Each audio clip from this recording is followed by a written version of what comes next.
Assalamu alaikum 9th class. Welcome to your 5th lecture of chemistry.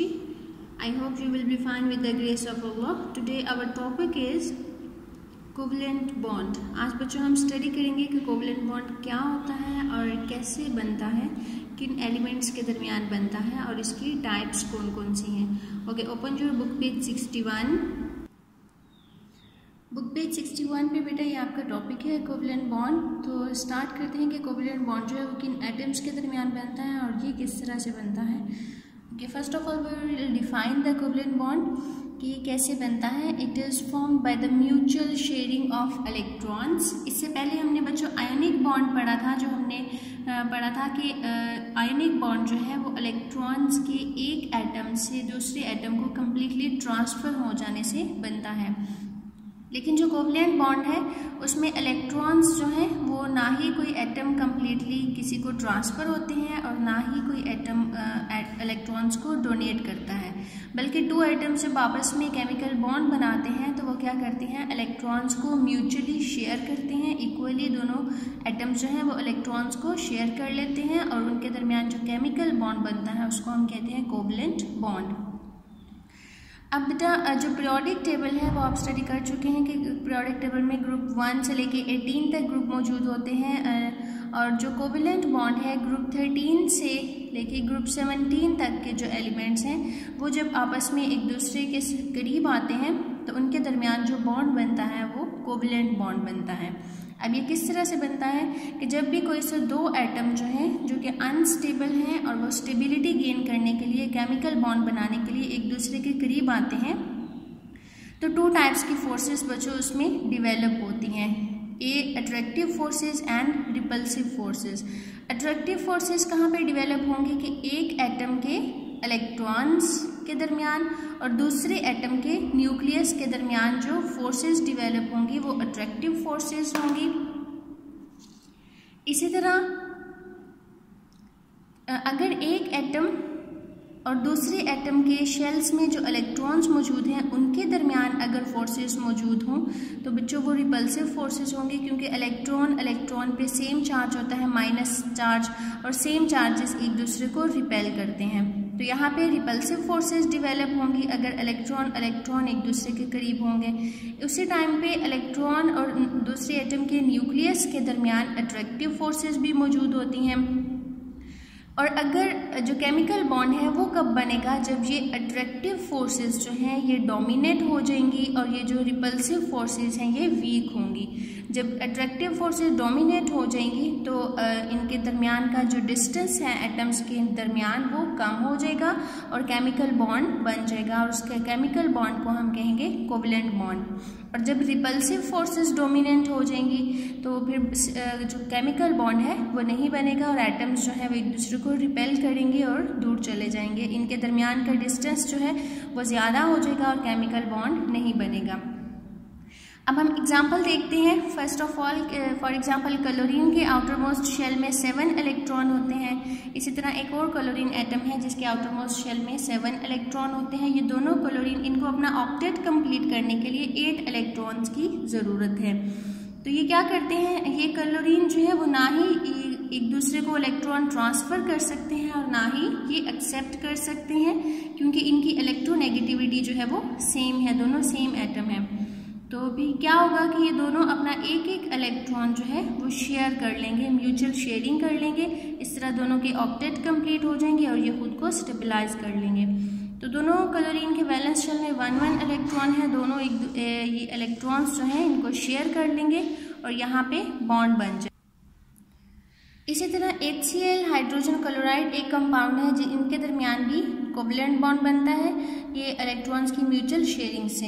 यहाँ पे इसमें hydrogen जो है उसके वैलेंस शेल में 1 इलेक्ट्रॉन है और उसको फर्दर 1 इलेक्ट्रॉन चाहिए अपना डुप्लेट कंप्लीट करने के लिए, और क्लोरीन के वैलेंस शेल में 7 इलेक्ट्रॉन्स होते हैं और इसको भी मज़ीद 1 इलेक्ट्रॉन चाहिए अपना ऑक्टेट कंप्लीट करने के लिए।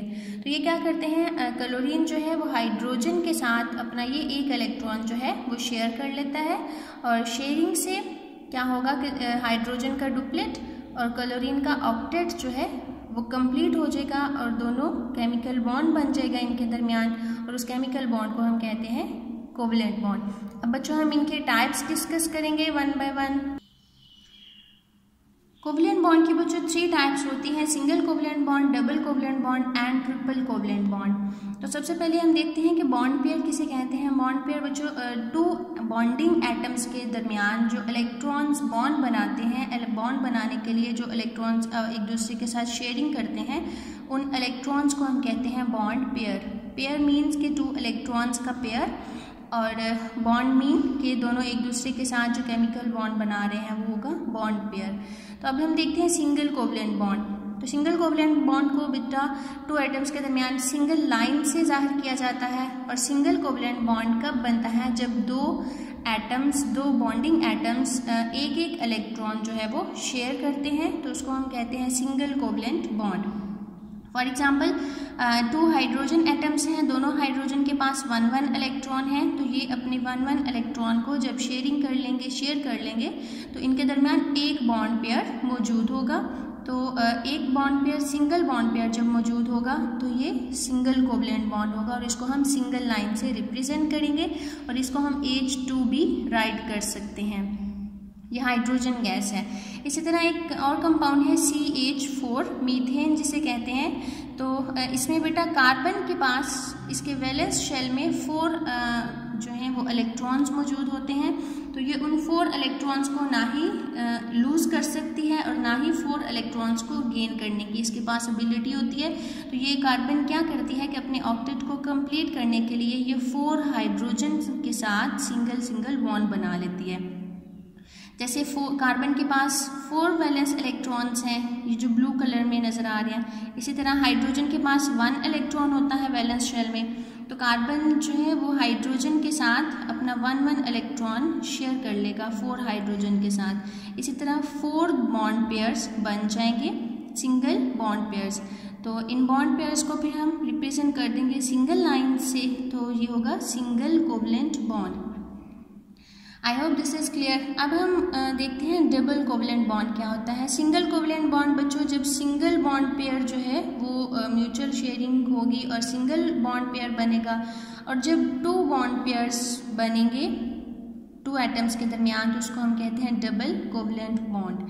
2 बॉन्ड पेयर्स कैसे बनेंगे कि हर एटम जो है वो इंडिविजुअली 2 इलेक्ट्रॉन्स एक दूसरे के साथ शेयर करेंगे।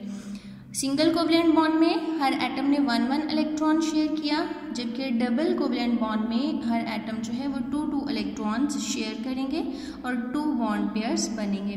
यहाँ पे ऑक्सीजन के अंदर 2 लोन पेयर्स होते हैं जो कि रिएक्ट नहीं करते, और इसके वैलेंस शेल में 2 इलेक्ट्रॉन्स होते हैं जो कि रिएक्ट करते हैं। तो 2 ऑक्सीजन एटम्स आपस में मिलेंगे, 2 इलेक्ट्रॉन्स आपस में म्यूचुअल शेयरिंग करेंगे, तो 2 बॉन्ड पेयर्स यहाँ पे बनेंगे। तो इसको हम 2 बॉन्ड पेयर्स को हम रिप्रेजेंट करेंगे 2 डबल लाइन से, 2 स्मॉल लाइन से हम इनको रिप्रेजेंट करेंगे, और इसको हम O2 भी राइट कर सकते हैं। अब हम देखते हैं triple covalent bond. Triple covalent bond में बच्चों जब हर एटम एटम जो है बॉन्डिंग न्यूक्लियाई वो 3 इलेक्ट्रॉन्स को शेयर करेगा, तो 3 बॉन्ड पेयर्स की फॉर्मेशन होगी।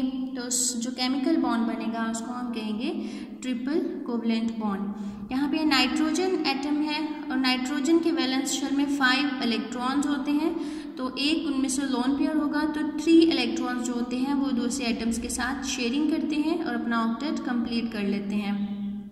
तो यहाँ पे 2 नाइट्रोजन एटम्स हैं, हर नाइट्रोजन जो है उसके पास एक लोन पेयर है और 3 इलेक्ट्रॉन्स की वो शेयरिंग करेगा, तो इसके दरमियान 3 बॉन्ड पेयर्स की फॉर्मेशन होगी।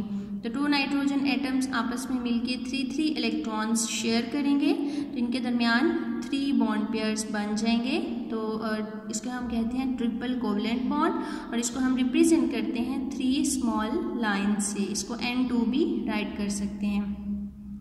नेक्स्ट में एक और एग्जाम्पल है मीथाइन की, इसे एल्काइन जैसे सिंपली कहते हैं। तो इसमें कार्बन के पास आपको बच्चों पता है कि 4 इलेक्ट्रॉन्स होते हैं वैलेंस शेल में, तो ये कार्बन जो है ये एक और कार्बन के साथ 3 इलेक्ट्रॉन्स अपने शेयर कर लेगा, और 1 इलेक्ट्रॉन जो हाइड्रोजन के साथ शेयर करेगा। यहाँ पे 2 कार्बन्स मौजूद हैं, 3 इलेक्ट्रॉन्स जो है ये एक दूसरे के साथ शेयर करेंगे। 1 कार्बन 3 इलेक्ट्रॉन्स दूसरे कार्बन के 3 इलेक्ट्रॉन्स के साथ शेयर करेगा, और जो चौथा इलेक्ट्रॉन्स बचेगा उसको वो हाइड्रोजन के साथ रिएक्ट कर लेंगे, शेयर कर लेंगे। तो इस तरह से कार्बन और कार्बन के दरमियान 3 बॉन्ड पेयर्स बन जाएंगे और कार्बन और हाइड्रोजन के दरमियान 1 बॉन्ड पेयर बन जाएगा। तो इस तरह से ट्रिपल कोवलेंट बॉन्ड की फॉर्मेशन होगी, कार्बन और कार्बन के दरमियान 3 बॉन्ड्स पेयर की फॉर्मेशन होगी और ट्रिपल कोवलेंट बॉन्ड बनेगा, जबकि कार्बन और हाइड्रोजन के दरमियान चूंकि 1 इलेक्ट्रॉन की शेयरिंग हुई थी इसलिए सिंगल कोवलेंट बॉन्ड बनेगा और 1 बॉन्ड पेयर की फॉर्मेशन होगी। आज हमने पढ़ा बच्चों कोवलेंट बॉन्ड क्या होता है कि वो इलेक्ट्रॉन्स की म्यूचुअल शेयरिंग से बनता है। एटम्स जो हैं वो ना ही इलेक्ट्रॉन्स को ट्रांसफ़र करते हैं और ना ही डोनेट एक्सेप्ट करते हैं, बल्कि एटम्स जो हैं वो इलेक्ट्रॉन्स को एक दूसरे के साथ शेयर करके केमिकल बॉन्ड बनाते हैं जिसे हम कोवलेंट बॉन्ड कहते हैं। और ये ग्रुप 13 से लेके 17 तक के एटम्स के दरमियान बनता है। उसके बाद हमने डिस्कस किया कि जब एटम्स के दरमियान अट्रैक्टिव फोर्सेस स्ट्रॉन्ग होंगी तो कोवलेंट बॉन्ड बनेगा और जब रिपल्सिव फोर्सेस ज़्यादा होंगी तो कोवलेंट बॉन्ड नहीं बनेगा।